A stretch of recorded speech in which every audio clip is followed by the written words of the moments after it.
স্বপ্ন সত্যি।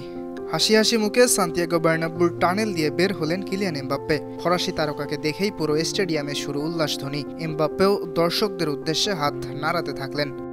সেই ২০১৭ সাল থেকেই প্রতিবার দল বদলের সময় আসলেই গুঞ্জন ওঠে রিয়ালে যোগ দেবেন এমবাপ্পে। ২০২৪ সালে এসে সেই গুঞ্জন সত্যি হয়। গত জুনে এমবাপ্পের সঙ্গে ৫ বছরের চুক্তি করে রিয়াল। এরপর অপেক্ষা ছিল আনুষ্ঠানিকভাবে পরিচয় করিয়ে দেওয়ার। এবার সেই আনুষ্ঠানিকতাও সারল স্প্যানিশ ক্লাবটি। মঞ্চে দাঁড়িয়ে সমর্থকদের প্রতি শুভ সকাল জানান এমবাপ্পে। এরপর বলেন স্প্যানিশে কথা বলার চেষ্টা করবেন, তারপর নিজের স্বপ্ন সত্যি হবার কথা বলেন। এখানে আসতে পেরে অবিশ্বাস্য লাগছে। অনেক বছর ধরেই রিয়ালে খেলার স্বপ্ন দেখেছি। আজ সেই স্বপ্ন সত্যি হলো, সুখী লাগছে। এখন আমার সামনে আরেকটি স্বপ্ন, এই ক্লাবের ইতিহাসের অংশ হতে চাই। এই ক্লাব ও ব্যাজের জন্য আমি নিজের জীবন উৎসর্গ করব।